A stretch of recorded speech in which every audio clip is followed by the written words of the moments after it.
New tonight on ABC 17 News at 6, a Columbia man who spent time with President George W. Bush shared his story about what went into those difficult decisions made on 9/11. ABC 17's Kelsey Kernstein joins us live in studio tonight after speaking with retired Lieutenant General Richard Harding.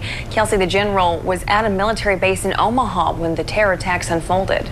Ashley, Lieutenant General Harding told me when he and his colleagues learned of the second plane hitting the World Trade Center's South Tower, they knew it was an attack. Minutes later, he was informed the president was on the way to Omaha, where Harding was located. 17 years ago, this was the scene at Ground Zero. 2 planes were down in those early hours of September 11th, and there was worry of more to come. As Lieutenant General Richard Harding and his colleagues waited for the arrival of the president, they began tracking hijacked aircraft. At one point, we had several, many more than 4. Memory serves me correct, about 10. He says moments later, they were informed the Pentagon had been struck, a place he and his colleagues had worked at and considered like home. He says there was no time to think, get sad, or call anyone. So we were worried about our friends and neighbors, frankly, but you keep your head in the game because there were other things we needed to do. As events progressed, they were told United Flight 93 had turned towards Washington, D.C. Back to the NCR, the National Capital Region.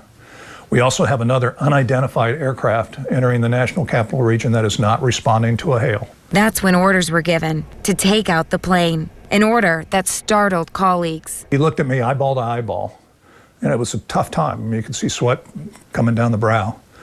And he said, "Can we do that?" He says it was as though time had slowed down. Contemplate the unthinkable.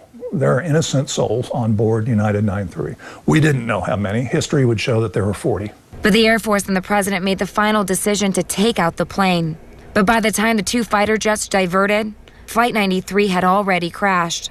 He says when the president arrived, you could see certainly President Bush taking strong control of the events on that day. But he kept insisting the importance of being home for the American people. So he left Omaha.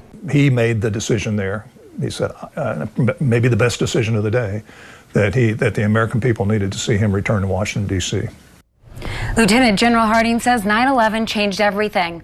All their thinking, the question became, quote, can we do that, end quote. From detaining terrorists, usage of drones, how they address an enemy, especially a cyber one, with no address.